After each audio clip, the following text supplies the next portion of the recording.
英語聞き流しリスニング、英語テキストと MP3 音声ダウンロードはホームページからご利用いただけます。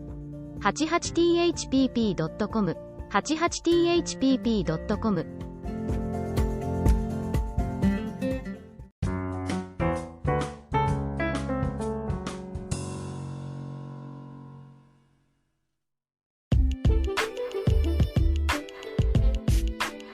I wrote about my new glasses and my first ever glasses. My eyesight has grown considerably worse. The glasses I've used for a long time no longer fit to my deteriorated eyesight. I went to get new glasses the other day for the first time in years. During the course of years when I had paid no attention to the glasses market, the stores have become modern and sophisticated, looking like boutiques. Several different chains have their stores inside the shopping mall. They carry cool frames at the low price that people could never dream of years ago. An eyesight test was done inside the store and didn't use an eye chart but some sort of a high-tech machine. The glasses were prepared only in 20 minutes. I had dreaded how much the new pair would cost, but they charged me far less than I had braced for. I had never imagined getting glasses would be this easy. My new pair is nifty and incredibly light. My face looks so different.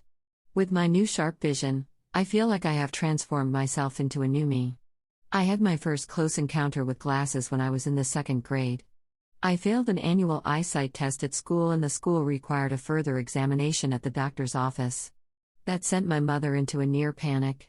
Back in those days, one of the unbelievably stupid things people said in a rural area was that a girl with glasses couldn't marry and so had no life in the future. My mother said to me, "If you need glasses, it'll be the end of your life." I was headed for the doctor's office trembling with fear with my friend who had also failed the test. After the examination, the receptionist simply let my friend go, and then said to me, "Your glasses will be ready soon. Come get them at the store next to this office." As casually as that, she handed me a death sentence. I couldn't face the fact and told a lie to my mother that my eyes were fine. Since then, I hadn't been able to sleep thinking that the doctor's office would call for my glasses. Every single phone ring made me jump. My coward lies served me a couple of uneasy months, but the call didn't come after all. My glasses were smothered up. When I was 18, I needed glasses to get a driver's license. I came back to the store next to the doctor's office and, finally a decade later, got my first pair there. While I took a load off my mind at last, I failed a driving test this time. Only the glasses were left and I had cherished them up until my new pair.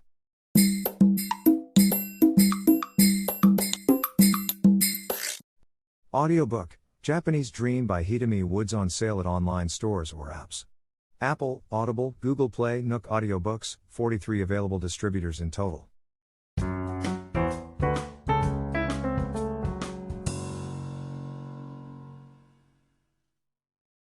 It took my partner and I the whole past year to put together a book by selecting stories about my family from Hidemi's rambling, writing some new stories, and re-editing them. When the book was close to go on sale, my partner found out about Amazon Breakthrough Award and was lured onto an entry for it. His excitement about it was caused by a $50,000 advance for the winner. There were several qualifications for the entry. Firstly, it had to be fiction. Secondly, no selection or collection from what had been already published was allowed. Lastly, its author had to be one person. We pondered a lot and came to the reluctant conclusion that we regarded our book as an I-novel, although everything written in there was what really happened. Also, we decided to stop the publication of our existing Hidemi's Rambling ebooks at Kindle. We cleared the 2 qualifications, but the last one was a toughie. Since we had published everything in the name of 88th Planet, that is a unit name, we needed to change the author name to my name, Hidemi Woods. That drew an argument between us over who wrote the stories. They were mixed with what I wrote on my own from the beginning to the end, and what my partner chose interesting experiences of mine, wrote down outlines in Japanese, and then I constructed them to the whole story in English by adding details. Considering his involvement, it wasn't fair to eliminate his name from the author. To make it consistent, we also considered using my name for our music in place of the unit name. We had been talking about it seriously for a few weeks. Ridiculously enough, we even talked about how we would split the prize money of $50,000. I had been moping for the demise of Hidemi's Rambling ebooks even though they hardly sold. When we settled on Hidemi Woods for the author name and everything for the entry was prepared at last, my partner found out that there was a length qualification. Our book was simply too short for the entry. We were brought back to our senses and gave up the entry. I regretted our useless deliberations and felt disappointed about losing $50,000 that we wouldn't have won even if we had entered the competition. The funniest thing was our desperate attitude toward a blog that we had started as a break from music in the first place. Our ebooks are on sale as before, and the new book has been published as nonfiction, but in the name of Hidemi Woods, like a relic of the foolish fuss.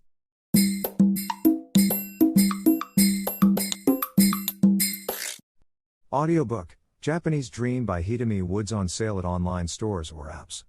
Apple, Audible, Google Play, Nook Audiobooks, 43 available distributors in total.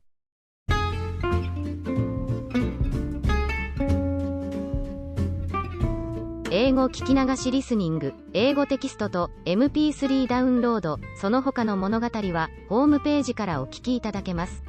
88thpp.com 88thpp.com